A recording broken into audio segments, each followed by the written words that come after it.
Anything interesting? Get a chance to go back home? Yeah, just went West Coast, hung out. Nothing crazy. Ready to be back. Kyle, you got the 49ers 6-0. I mean, Rivera talked about it being your biggest test yet. It's a secondary that's giving up 133 yards a game through the air. I mean, what are your thoughts on facing these guys, and what do you got to do? I think it's a great challenge, and I think we're all really excited for it. I think it's a great challenge for everybody on this team, offense, defense, and special teams. And it's a great meter to see where we're at as a team. So I think we're all really excited about the challenge. I think we have a lot of respect for this team, obviously in the last 3 games especially, but the whole season they've played extremely well football, especially on the defensive side. So we've got a lot of respect for them, but we're excited about the challenge. Kyle, as you kind of maybe reflect a bit on the bye week over the last 4 or 5 weeks, what did you think you did well, and what are the things you're really harping on yourself to improve upon? I think as an offense, we've been executing really well. We've been playing clean football. We've been doing our job, and we haven't been hurting ourselves. I think that's the biggest thing as an offense. I think for me, obviously, the main focus had been ball security the past couple weeks. I think you've seen that improving. And so I think there's a bunch of small areas every day that we're working on improving. But that's the great thing about football. You can always get better at something. What about just reflecting on what starting the last 4 or 5 weeks has been and the ride you guys, and you specifically, have kind of been on? Yeah, I mean, it's been cool. It's always been my goal to be a starting quarterback in this league.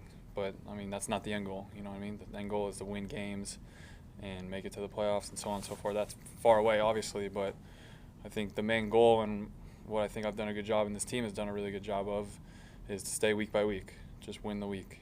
And I think that we've kept our focus really strong week in and week out on the team we're playing and haven't looked ahead, and I think we're going to continue to do that. You mentioned how this could be like a great meter for you guys to sort of see where you're at. Do you feel like this is the best sort of measuring stick game that you'll have had so far? I mean, it's the best record we've played so far. I don't know. We'll see. It's always interesting early in the season. You never know what can happen with any team, us, them, any team in the league. So it'll be interesting. It's like I said, they're a really good team. We got a lot of respect for them, but it's going to be a good challenge. I know it's one game at a time, I get that, but bye week kind of splits the season up. Have you looked at the second half and kind of some of the teams you're playing and the fact that there's so many division games too? I mean, I know we still got 4 division games left, but honestly, I was trying to think about it. I was sitting there thinking about it on the bye week, and I honestly I didn't know what team we were playing after the 49ers, honestly. I had to look on the internet. I didn't know. So, like, when I say it, I mean it. We take it week by week. Christian's you've gone home a few times, I guess, for your first few starts. Christian, for him, is kind of a homecoming going back to the Stanford area. What do you remember, or if you anything at all, about his 2015 season at Stanford? You know, I don't really remember much. I just always remember him being dominant. You know, I was in the SEC, and the Pac-12 games were always on super late, so sometimes we'd catch him on the plane ride homes or whatever. But me and Christian, we played in the Army All-American Bowl together in high school. That was the first time we met. And I knew nothing about him. He was just a cool dude, and we started hanging out, and we became homies, knew nothing about him on the football field. And then he came out and started playing in that game. I was like, who the hell is this dude? This dude can play. Like, I had no clue who he was. And then obviously you see where he is now. But yeah, it'll be cool for him to go back home in that area. I know him and Solomon Thomas are really tight too. See some of his homies, see some of his boys from Stanford, so it'll be cool for him. How much specific tape have you guys already watched on the 49ers, and based on what you have seen so far, what about their pass rush makes them so different than some of the other fronts in the league? Yeah, I mean, they just got a lot of dudes that can go. And I think when you look at them as a team, they're holding offenses to limited plays in games. So they've held offenses like 48, 50 plays for like the last 3 or 4 games.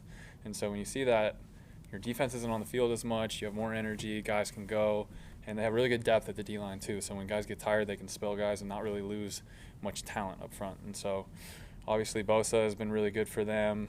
A lot of the guys up front have been really good. I mean, they're just kind of rolling them in there. So like I said, it's going to be a really good challenge. Anything else?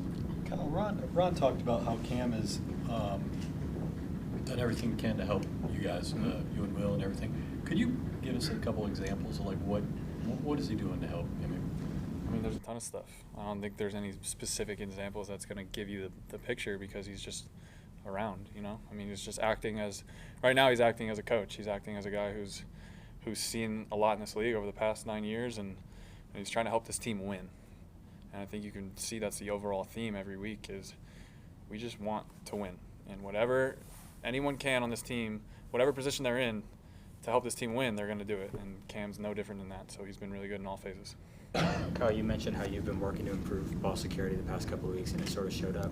When you're in the pocket and you see the pass rush coming at you, how have you sort of adjusted to maybe improve that skill? It's just a feel thing, and I think I've said this before. It's different. It's obviously different in practice than game reps, right? I mean, I'm sitting in OTAs and training camp with a red jersey on. No one's touching me, and so I think you see a couple of the young quarterbacks in the league. They're struggling with ball security because it's just different. You know what I mean? I feel like people in the NFL, the D-line, the linebackers, are more focused on getting the ball out than getting the sack, and so. I just had to get used to it. It was an experience thing for me, and so I think you see it's getting a lot better every week, and it's going to continue to get better. Is Cam's biggest impact with you maybe felt in the film sessions when you guys are breaking things down? Because obviously he can't go out on the field and show you physically because of his injury, but it seems like of all the places he would probably be most helpful to you in terms of him being a coach would be in films. Yeah, I think that's been huge because we always watch extra film during the week after our meetings, and I mean, like I said, he's been in this league for 8, 9, 10 years. I don't know how long, but he's seen it all. And so he can help us pick out one guy that's going to tell you what the coverage is or the blitz is or this tendency and that tendency with these teams because he's seen it all. So he's been helpful in that area. It's been nice starting to see him get back on the field a little bit as well. Yeah, I mean, I've seen him a bunch because he's been around, but it's been cool to see him back out there too.